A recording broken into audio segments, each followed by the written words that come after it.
animals. But when Eve showed, power left him. Samson was one of the strongest until Delilah cut his hair. Power go. Solomon was one of the wisest. In fact, Solomon is one man that I like, one of the kings that I like in the Bible.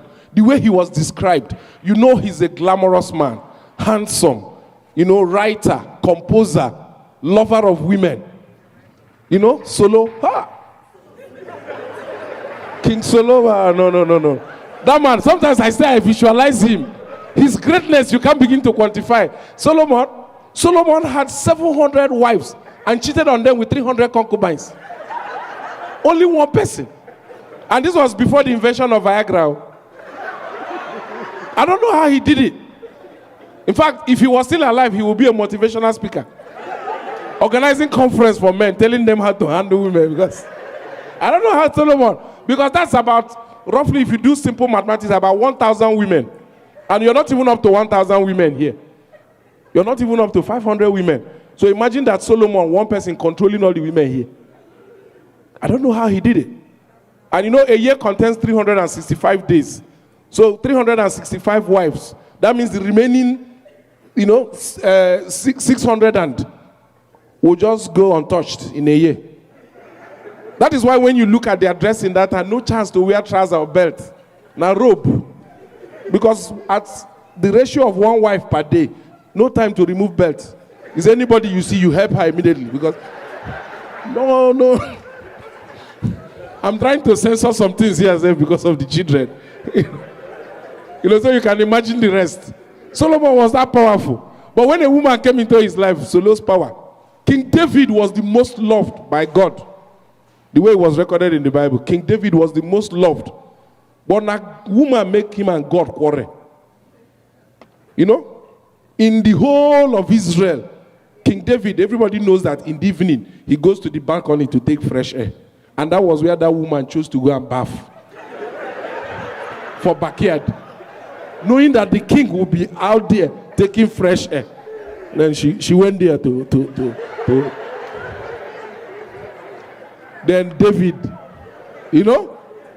fair woman, but fair woman for that matter, not like she's dark, she's fair. Then, having a bath outside, David called Luke, see the woman. Hey. And men, the way we are wired, some things are involuntary. Some things are, even when you're mad, if you've seen a very mad person, when you're mad to the point that you don't run intermarket, you don't get dada, then that person has so many years experience in madness. Even when they move and they see a market woman with leg aja, they go back, check.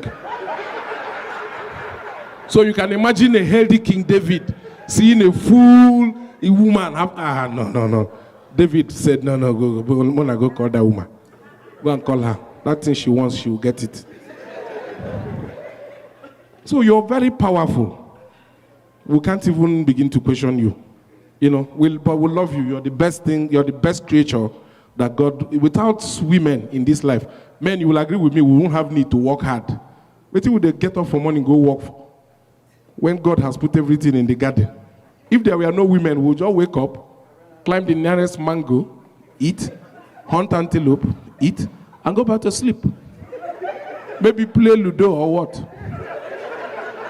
Go back to sleep, wake up and eat. All this hustle and acquisition is just so that you can attract the best women. Men wouldn't have bothered to do anything. All these inventions wouldn't have been done if you are not around. The competition is there because you're there. Everybody wants the best, the finest. So we keep working hard. Any day we want to go another planet, we'll go to sleep. And relax. We can't kill ourselves. Because a lot of men, statistically back home, there are more widows than widowers. You know that. If you go to church in a typical Nigeria or, my village church, you find more widows than widowers. The men are going quick. Because we overwork. We not overwork us. They tell you, the only time your wife agrees you're the head of the family is when there's a bill to pay. Honey, you're the head of this house. And these bills are coming up. You have to do something. Then to defend your title as head of house, you keep working until you pack up.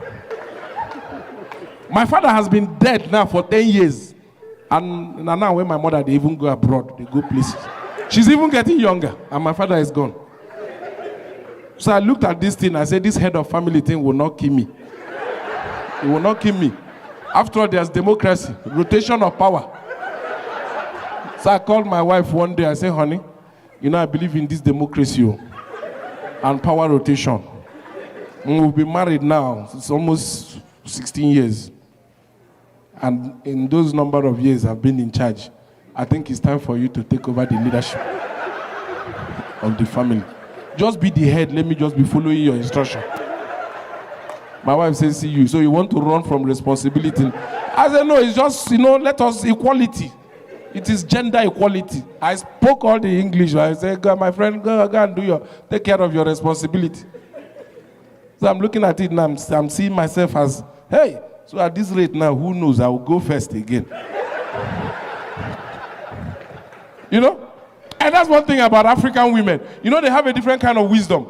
In this part of the world, what is trend here is that you have a problem in your marriage, then you leave. You divorce, you go to the courts, they will grant you 50% of everything you have made together with the man. They split it. Tiger Woods' wife walked away with so much money. Michael Jordan, the list is endless. These women, they made so much money from getting divorced. But back home is not the trend.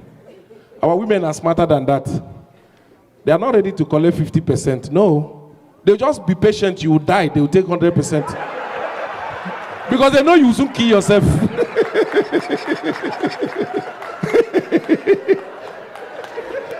They know your life expectancy is very short. Especially when you're being unfaithful. You're carrying women outside. They will soon kill you, no problem. You will soon contact something that will end you. The only thing she will do is ban you from coming to her bed so that whatever you contact will just stay with you. You will die of that thing alone. She will stay with her family for where? Stay with the children. Watch. They will just be watching you. Any day you're sick, they will go and check you. Once in a while, she will give her children an update. Your father is sick. You people be praying for him. A man was sick once and was dying in the hospital. So the doctors told the wife, your husband won't be able to make it. His situation is very bad. So as a family, just do your best to make sure he enjoys his last days on earth. Don't stress him. So while he was there, he decided to speak. The wife was by his side. Say, honey.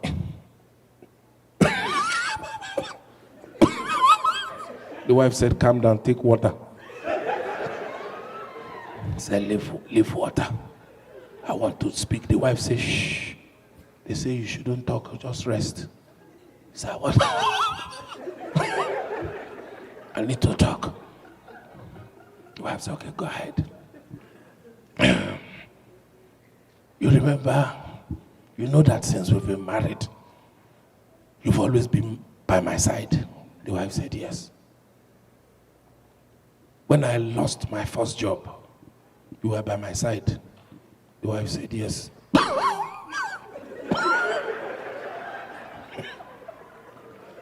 When I started my first business, you were with me.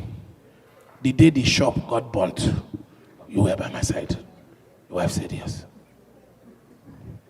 The day armed robbers attacked us and took my car, you were by my side. The wife said,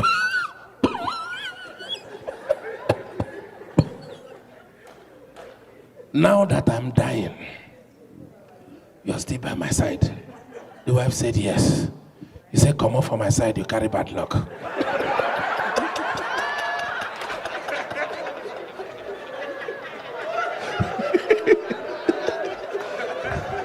It is any man won't give vote of thanks. I know women don't like that.